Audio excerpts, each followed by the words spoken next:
साहेब, आता तुम्ही पण जवळजवळ 14 वर्षे ह्या घटनेला जवळून फॉलोअप घेत आहे किंवा ह्या जो आता गोपालगड मुक्ती संग्राम जो आहे त्याचा जवळून तुम्ही अभ्यास केला आहे. तर त्याच्यामुळे दामून ठेवणे किंवा श्रेयवाद दाखवणे असा काहीच त्याच्यामध्ये उद्देश नव्हता. त्या माझ्या शब्दाचा विपर्यास केला गेला आहे. नमस्कार, मी रत्नागिरी जिल्हा पोलीस अधीक्षक नितीन बगाटे.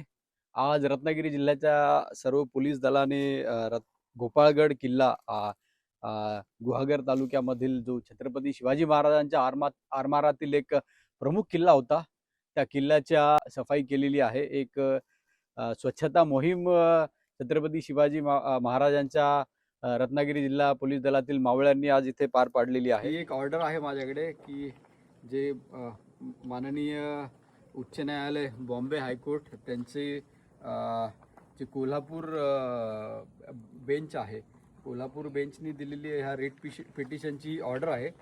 त्यामध्ये ते म्हणतात की ते असिस्टंट डायरेक्टर ASI यांच्यासाठी ऑर्डर आहे की त्यांनी लवकरात लवकर सदरील गोपाळगडाची जी जागा आहे त्याचं ॲक्विजिशन करावं आणि ॲक्विजिशन करून 1 वर्षाच्या आत त्याचा ताबा घ्यावा या जागेचा.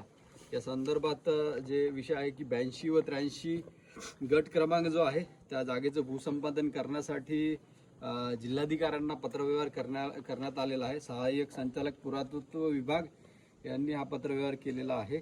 यामध्ये शासकीय दरानुसार लागणारी रक्कम व इतर रक्कम कळवण्यात यावी. ही जी जागा आहे 7.5 एकर गोपाळगड किल्ल्याच्या मधील जी जागा आहे, सध्या आंब्याची बाग आहे, तिथे 7.5 एकर जागेचा हा जो प्रश्न होता, हे 1960 साली ही जागा मनियार यांच्या कुटुंबियांनी आजोबांनी विकत घेतलेली होती.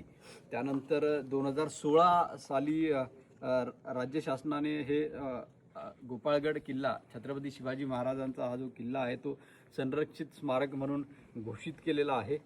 आणि आज छत्रपती शिवाजी महाराजांचे मावळे रत्नागिरी जिल्हा पोलीस दलाचे सर्व अंमलदार आम्ही येऊन किल्ल्यावर सफाई मोहीम केलेली आहे.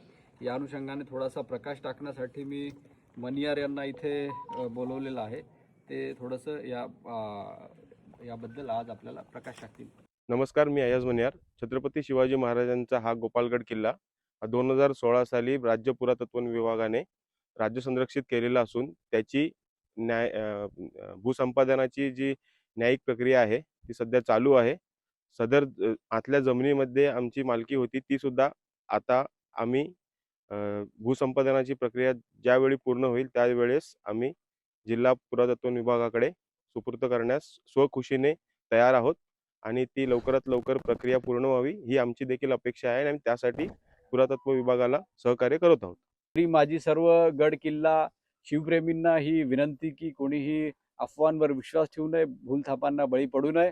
हा किल्ला शासनाचा आहे, सर्वांसाठी खुला आहे आणि त्याची भूसंपादनाची जी प्रक्रिया आहे काही जागेची ती चालू आहे. तरी कृपया कोणी अफवांवर विश्वास ठेवून कायदा हातात घेऊ नये आणि त्यासंबंधी रत्नागिरी पोलीस आपल्या सेवेसाठी सज्ज आहे. काहीही आपल्याला शंका कुशंका असल्यास आपण आमच्याशी थेट संपर्क साधू शकता. तरी कृपया छत्रपती शिवाजी महाराजांचा शांततेचा जो संदेश आहे त्याच्यावर आपण चालूया. शासन या संबंधी प्रक्रिया पूर्ण करीत आहे आणि आपण सर्वांनी गडकिल्ला प्रेमींनी, शिवप्रेमींनी रत्नागिरी जिल्हा पोलीस दलाला सहकार्य करावे ही नम्र विनंती. जय हिंद, जय महाराष्ट्र.